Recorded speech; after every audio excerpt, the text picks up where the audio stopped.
Pourquoi les soldats coréens étaient-ils si redoutés pendant la guerre du Vietnam?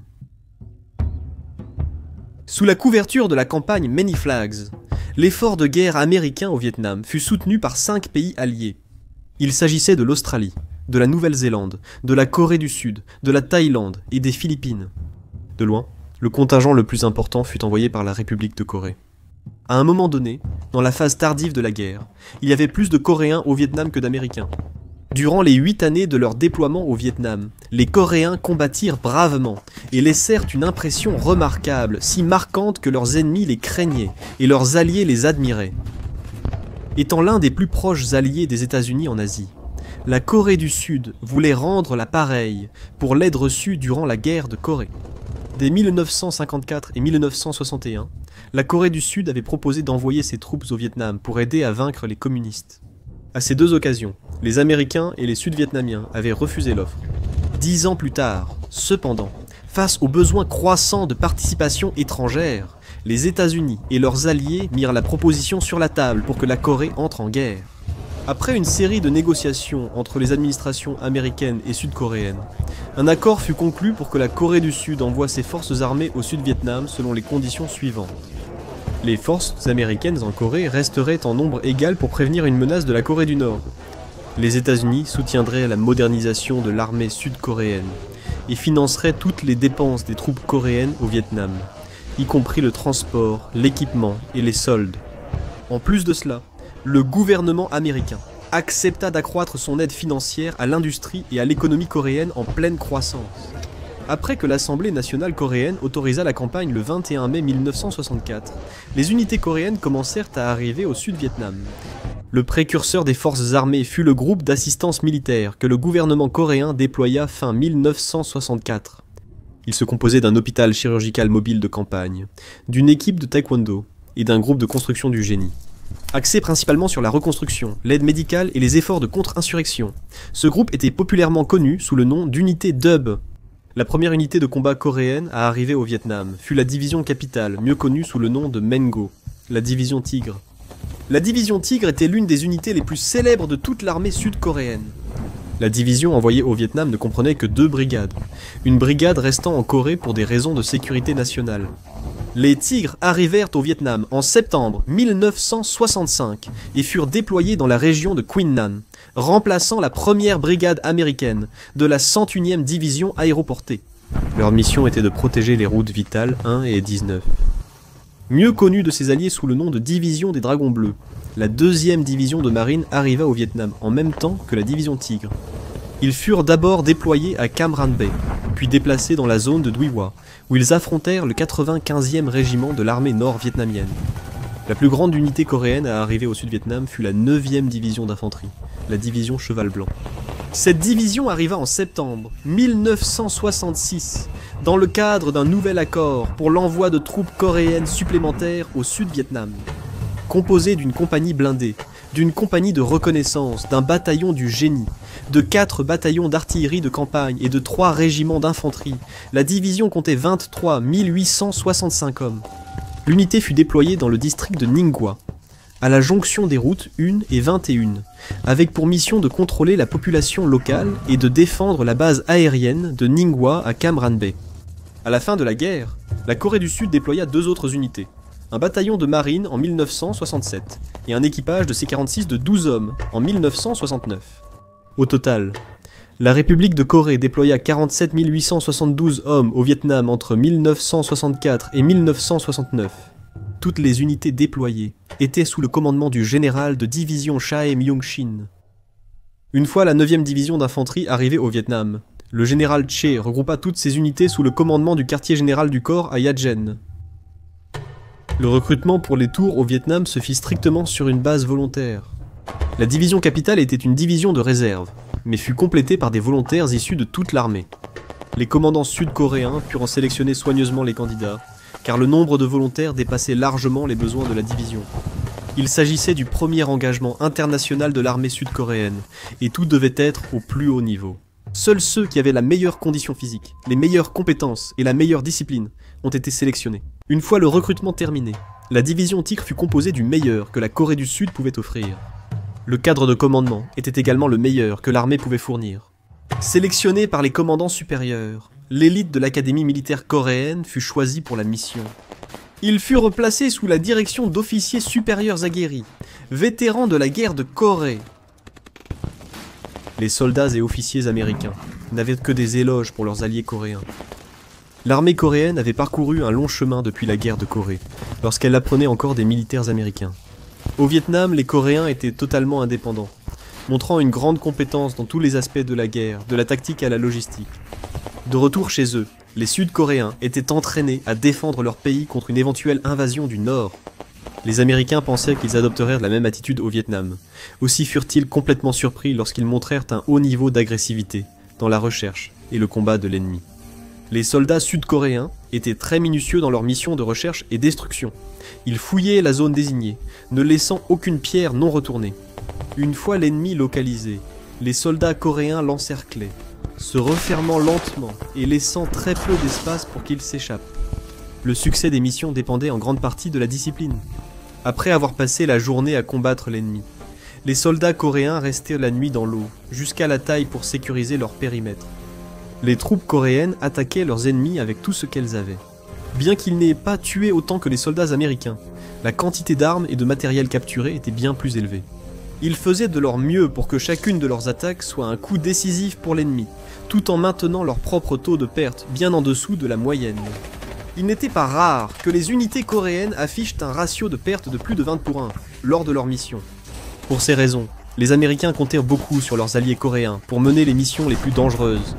En février 1967, la 11e compagnie de la brigade des Dragons Bleus subit une attaque nocturne de 2 régiments Viet Cong contre leur base près du village de Ja Binh, dans la province de Quang Ngai, au sud Vietnam. Entourés de barbelés et de mines Claymore, occupés par des Coréens prêts à se battre jusqu'à la mort, la base fut attaquée de tous côtés. Comme d'habitude, le VC attaqua par vagues, soutenu par un puissant tir de mortier. Les masses de soldats VC en charge n'effrayèrent pas les marines coréens, qui ripostèrent avec toutes leurs armes. Les balles pleuvaient sur l'ennemi en charge. Les marines tirèrent même des obus de mortier à bout portant. Néanmoins, les Viet Cong pénétrèrent dans la base et le combat se transforma en corps à corps. Le commandant de la base, le capitaine Chong Kyung-gin, ordonna à ses hommes de se replier pour attirer le VC plus profondément dans la base. Puis, il envoya 2 escouades pour sceller la brèche par laquelle les Viet Cong étaient entrés et piéger l'ennemi. Les Coréens chargèrent l'ennemi à la baïonnette. Au matin, les marines coréens avaient repoussé l'ennemi dans la jungle. Une fois l'air dégagé, 254 corps de Viet Cong jonchèrent le sol. Seuls 15 soldats coréens avaient été tués. Pour cette bataille, le gouvernement coréen décerna plus de décorations que pour toute autre bataille à laquelle l'armée coréenne avait participé. Pour leur héroïsme au combat, l'unité entière fut promue d'un grade. Cependant, la performance véhémente des troupes sud-coréennes laissa une tache sur leur service au Vietnam. Les soldats coréens attaquaient souvent des villages soupçonnés d'abriter et de fournir des ressources aux insurgés. Sans montrer de pitié, les soldats coréens furent connus pour commettre plusieurs massacres de civils vietnamiens, à propos desquels de nombreux rapports furent établis. Malgré tous ces rapports, ces crimes furent tolérés aussi bien par le QG coréen que par les commandants américains. En 1970, les troupes américaines commencèrent progressivement à se retirer du Sud-Vietnam. Alors que le nombre de soldats américains dans le pays diminuait, les troupes coréennes maintinrent plus ou moins la puissance de leurs forces. Ce n'est qu'après la signature des accords de paix de Paris, en 1973, que tout le contingent sud-coréen quitta le Vietnam avec le reste des troupes étrangères. Pourquoi le Mac Vaisseau était redouté par l'ANV, guerre du Vietnam? À travers des jungles denses et des forêts impitoyables, même en plein jour assombri, la guerre du Vietnam fut une attaque contre les sens physiques et psychologiques. Pendant plus de 20 ans, les soldats américains et sud-vietnamiens luttèrent désespérément pour le terrain contre l'armée nord-vietnamienne, connue sous le nom d'ANV. Mais alors que la plupart des combats se déroulaient à découvert, chaque camp étant conscient de l'autre, une autre guerre, bien plus secrète, était menée en sous-main. Les Américains avaient un secret.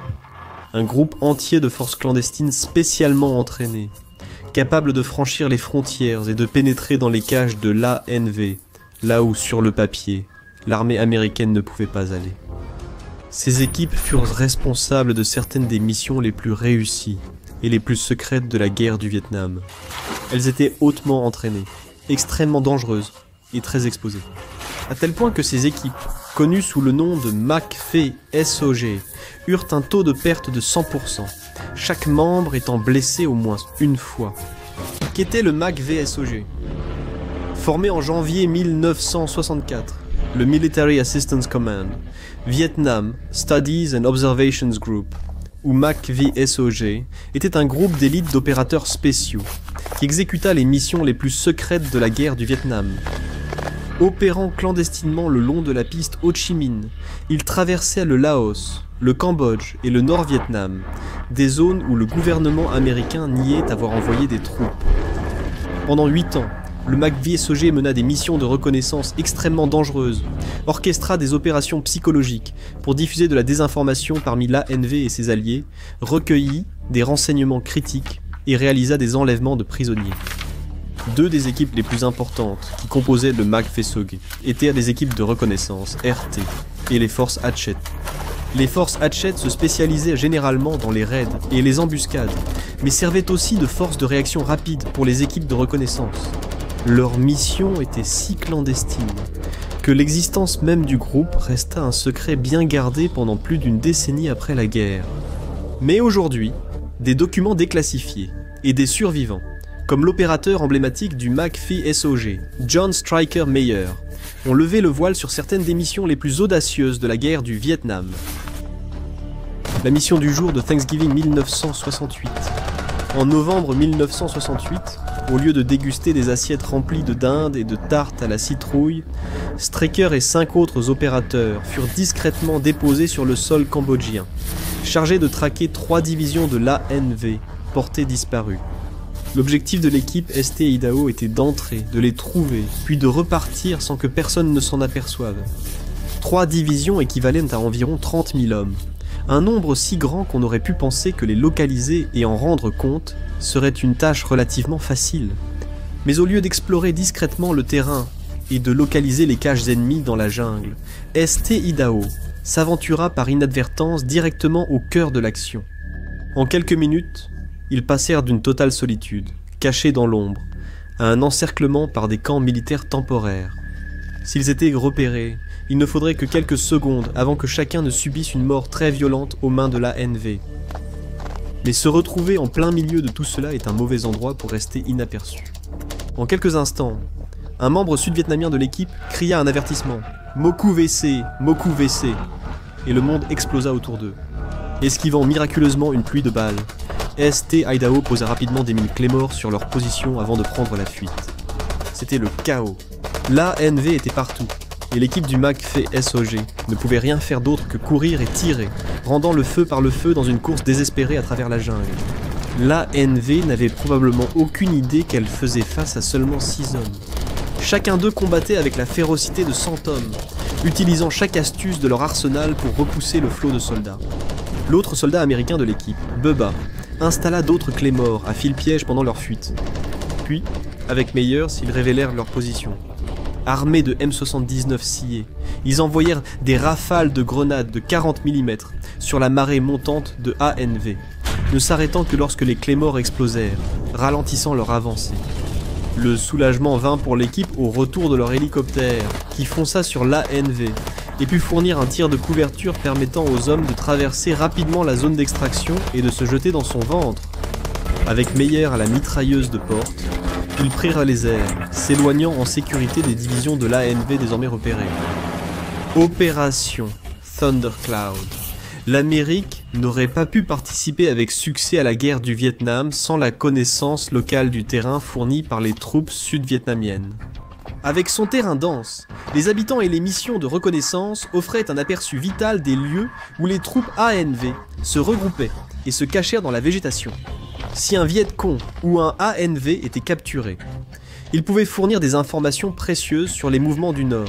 Mais s'il était capturé, recruté et entraîné, ce même Viet Cong ou ANV pouvait devenir inestimable. Et bien sûr, aucune guerre n'est complète sans quelques soldats prêts à changer de camp pour améliorer leurs propres chances. Ainsi naquit l'opération Thundercloud, une mission classifiée du MACV SOG, visant à trouver des soldats ANV, prêts à changer de camp et à retourner dans les camps du Nord-Vietnam comme espions. C'était le travail des forces spéciales de recruter et d'entraîner ces individus avant de les redéposer derrière les lignes ennemies. Organisés en 4 équipes, de 3 hommes, par le commandant, le capitaine Bud Williams, les soldats recevaient une couverture, de faux documents et du matériel de surveillance comme des radios, caméras et cartes. Peu après, ils étaient déposés dans une zone où ils rencontreraient probablement des soldats ANV à qui ils pourraient demander une nuit de répit. L'opération Thundercloud était incroyablement audacieuse et nécessitait une grande confiance des deux côtés. Williams, pour sa part, devait faire confiance à ses hommes pour qu'ils ne révèlent pas immédiatement la supercherie et n'annoncent pas leurs véritables intentions au ANV. S'ils le faisaient, lorsqu'ils viendraient les extraire, ils se retrouveraient directement dans un piège ouvert. Heureusement pour Williams, il devint vite évident que cette confiance était bien placée, car les équipes recueillirent de nombreuses informations très utiles, et selon ses propres mots, étaient je cite, de très jeunes hommes courageux, et je considère comme un honneur d'avoir eu l'opportunité de travailler avec eux. Fin de citation. Opération Tailwind. À l'été 1970, des groupes tribaux Hmong soutenus par les Américains se trouvaient de l'autre côté de la frontière au sud du Laos, tentant désespérément de reprendre des positions de la CIA. Ils ont toutefois été repoussés et ont rapidement perdu du terrain, sous les assauts intenses et incessants des troupes de l'ANV déterminées à les envahir. C'était une situation dangereuse, mais à laquelle le MACFE SOG était habitué à se jeter en plein cœur. Pour tenter de détourner l'attention des ANV, une équipe Hatchet Force fut larguée dans l'est du Laos, avec pour mission de frapper les forces, de détruire les fournitures et de recueillir du renseignement. Composée de 16 Américains et de 110 montagnards, la compagnie était soutenue par une puissante artillerie aérienne, alors qu'elle posait des charges explosives dans les bunkers. L'ANV désormais en alerte, l'équipe Hatchet marcha, rendant coup pour coup au sol tandis qu'elle affrontait les troupes adverses en vagues successives qui se poursuivirent toute la nuit. Ils ne s'arrêtèrent pas. Ils se reposaient à peine, transportant leurs blessés avec eux. La compagnie marcha toute la nuit, et le lendemain, traversant lits de rivières et petits sentiers, exposés régulièrement aux ANV. S'ils étaient repérés en masse, cela signifiait une mort certaine. Avec les éclats d'obus tombant et des hommes toujours gravement blessés, la compagnie fut forcée de se reposer la deuxième nuit avant de poursuivre sa longue marche vers leur prochain objectif. Comptant largement sur les hélicoptères américains qui tournoyaient au-dessus pour dégager la voie, la force Hatchet attaqua les bunkers et les camps de base, lançant des grenades et éliminant les soldats de l'ANV restants. C'est là qu'ils connurent l'un de leurs plus grands succès. En découvrant un bunker à 4 mètres de profondeur, les forces spéciales tombèrent sur un véritable trésor de renseignements. Des cartes couvraient les murs, et des documents à profusion étaient entassés dans des coffres et cachés dans des pochettes. Ils étaient tombés sur un centre logistique majeur. Les informations contenues dans ce seul endroit seraient inestimables, mais il était temps de partir. À ce moment-là, la moitié de la compagnie était blessée, y compris tous les Américains. En seulement quelques jours, ils avaient tué environ 144 ANV et en avaient été blessés 50 de plus. Pendant que l'équipe aérienne avait tué environ 288 ennemis, de leur côté seulement 3 montagnards étaient morts. L'équipe se déplaça rapidement, poursuivie par des escouades ANV, tenues à distance uniquement grâce à la chance d'une lourde couverture aérienne. L'extraction mobilisa 72 chasseurs américains et près d'un demi-million de livres de bombes, roquettes et napalm pour évacuer en sécurité la Hatchet Force hors du Laos. Le capitaine de l'opération Tailwind, Eugene McCarley, fut le dernier homme à monter à bord en sécurité.